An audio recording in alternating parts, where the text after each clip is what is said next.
안녕하세요. 조선과 세계를 연결하는 주간 조선타임즈입니다. 2주의 조선타임즈. 북한 축구 게임엔 손흥민, 김민재, 이강인이 없다. 폐차 직전 털털이 차 반입에 차량 밀수 투자한 개인들 울상. 입대 앞두고 작별의 정난호. 요즘 선물 인사말 추세는? 북외부 식량 지원 필요국 19년 연속 지정. 춘궁기 식량 불안. 북 트럼프 2기 출범 이후 첫 탄도미사일 도발. 조선 뉴스 첫 번째입니다. 북한 축구 게임엔 손흥민, 김민재, 이강인이 없다.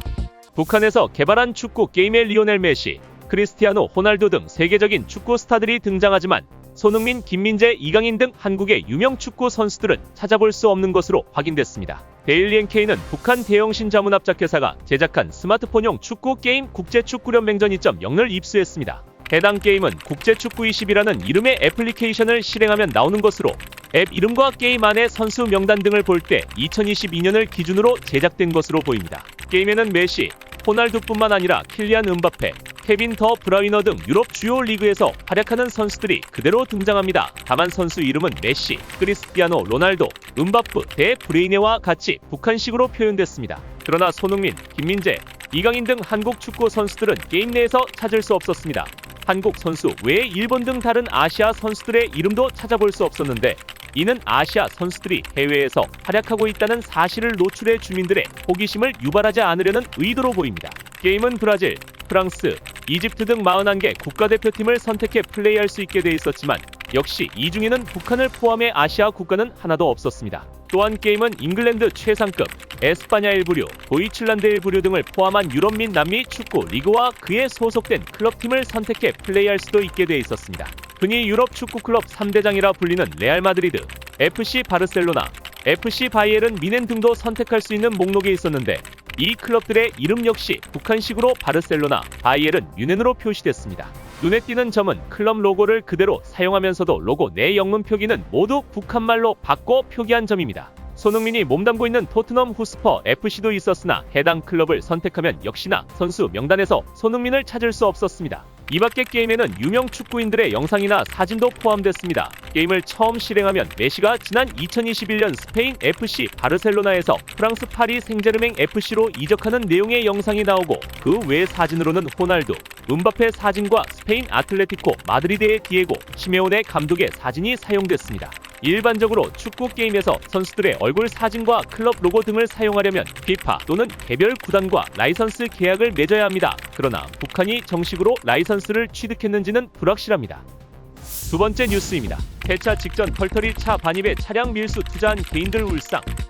북한 양강도 해산시에서 차량 밀수가 진행되고 있는 가운데 큰 돈벌이가 될 것으로 보고 거액을 투자했던 개인들이 막대한 경제적 손실에 울상짓고 있는 것으로 전해졌습니다. 데일리 NK 양강도 소식통은 해산시에서 국가 밀수로 차량을 수입하는 일에 뛰어든 사람들이 빚더미에 올라앉기 직전이라면서 중국 쪽 대방들이 지나치게 오래되고 낡은 차량을 보내고 있기 때문이라고 전했습니다. 소식통에 따르면 앞서 해산시에 경제력 있는 개인들은 높은 수익률을 기대하고 경쟁적으로 국가가 승인한 차량 밀수에 투자하고 나섰습니다. 그런데 최근 중국 쪽에서 품질이 떨어지는 중고차를 보내는 사례가 늘고 있어 개인들이 상당한 금전적 피해를 보고 있다는 겁니다. 실제로 지난달 말 40대 주민 A씨는 자금을 투자해 중고차 10대를 반입했으나 이 중 7대가 상태가 매우 나쁜 소위 털털이 차로 확인됐습니다. 이 차량들은 모두 새로 페인트 칠을 해 겉모습은 그럴듯하게 보이지만 연식이 오래돼 수명을 거의 다한 것들이라 현재 제 가격에 판매조차 하지 못하고 있다고 합니다. 소식통은 차 한 대당 들여온 원가는 7만 위안에서 7만 2천 위안 정도인데 지금 잘 팔아야 2만 위안에 불과하다며 결국 5만 위안에서 5만 2천 위안 정도의 손실이 발생하게 되는 셈이라고 말했습니다. 이러한 사태가 발생하게 된 원인으로는 차량 밀수 수요의 과도한 증가가 꼽힙니다. 경제력이 있는 개인들이 앞다퉈 너도나도 차량 밀수에 뛰어들면서 중국 측 무역업자들이 차량 확보에 어려움을 겪었고 이에 폐차 직전에 차량을 그럴듯하게 눈속임에서 북한으로 들여보내고 있다는 겁니다. 소식통은 중국 대방들은 무조건 대금을 받은 후에야 차량을 보내기 때문에 여기서는 그전에 차량의 품질을 확인할 수 없다며 차량 밀수는 순전히 중국 대방을 믿고 돈을 선지급하는 형태로 이루어지고 있는 실정이라고 했습니다. 게다가 밀수 1회당 최소 주문 대수가 5대 이상이라 일부 개인들은 돈을 빌리면서까지 밀수에 투자해 더 큰 피해를 보고 있다는 게 소식통의 설명입니다. 소식통은 이 문제를 해결할 수 있는 유일한 방법은 중국 대방들이 품질 불량 차량을 반입한 사실을 인정하고 보상해주는 것이지만 중국 대방들은 전혀 인정하지 않고 나 몰라라 하며 책임을 회피하고 있다고 전했습니다. 세 번째 뉴스입니다. 입대 앞두고 작별의 정난호. 요즘 선물 인사말 추세는? 북한에서 봄 초모 시즌을 맞아 작별의 정을 나누는 모습이 이곳저곳에서 목격되고 있습니다. 가족, 친구, 제자를 군대로 떠나보내야 하는 이들은 입대 예정자들에게 군 생활에 필요한 갖가지 용품들을 선물하고 응원과 격려의 인사를 전하고 있다고 합니다. 데일리 NK 평안북도 소식통에 따르면 최근 독림군에서는 곧 입대할 가족 친구들과 함께 특별한 시간을 보내며 작별의 아쉬움을 나누는 모습들이 여기저기서 포착되고 있습니다. 이제 헤어지면 언제 다시 볼지 모른다는 애틋함에 크고 작은 선물을 준비해 전하기도 하고 응원과 격려의 말도 건네는 등 훈훈한 분위기가 나타나고 있다는 겁니다. 실제로 북한에는 입대 예정자들에게 선물을 주는 문화가 있습니다. 대체로 가족 관계에서는 현금을, 친구 관계에서는 면양말이나 양말을 대신해 쓰는 발사계, 작업 장갑 등 군대에서 유용하게 사용할 수 있는 용품을, 사제 관계에서는 병사수첩이나 필기도구 같은 것을 선물하는 게 일반적입니다. 소식통은 초모 시기가 되면 기념품 장사꾼들이 많아진다면서 기념품의 종류는 20여 가지에 달하는데 과거에는 초상화 정성사업 때 쓰는 경성도구와 같이 정치성이 강한 것을 줬으나 지금은 진정으로 필요한 물건들을 주는 식으로 추세가 달라지고 있다고 말했습니다. 군 생활에 꼭 필요하거나 쓸모있는 실용적인 물건을 선물로 주는 경향이 최근 들어 두드러지고 있다는 설명입니다. 이와 관련해 이번 봄에 둘째 아들을 군에 보내는 독림군의 한 40대 주민은 몇 년 전 첫째 아들 때와 달리 이번에 둘째 아들은 발사계, 목달개, 면내 같은 실용적인 것들을 기념품으로 많이 받았다며 하나하나 군에 가서 덜 고생하길 바라는 애정 어린 마음이 엿보이는 것들이라고 말했습니다.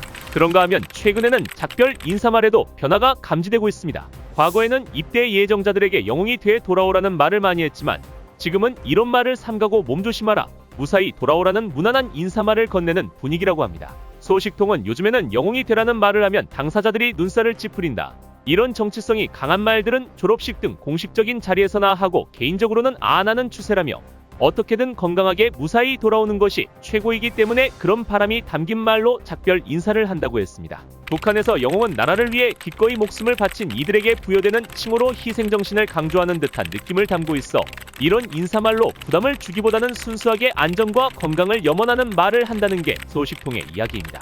소식통은 군에 입대하면 어디로 가게 될지, 가서 얼마나 고생할지 여러모로 속상한 시간의 연속인데 그런 면에서 입대를 앞둔 이들에게는 실용적인 기념품과 진솔하고 따뜻한 인사말이 무엇보다 큰 위안이 되고 있다고 말했습니다.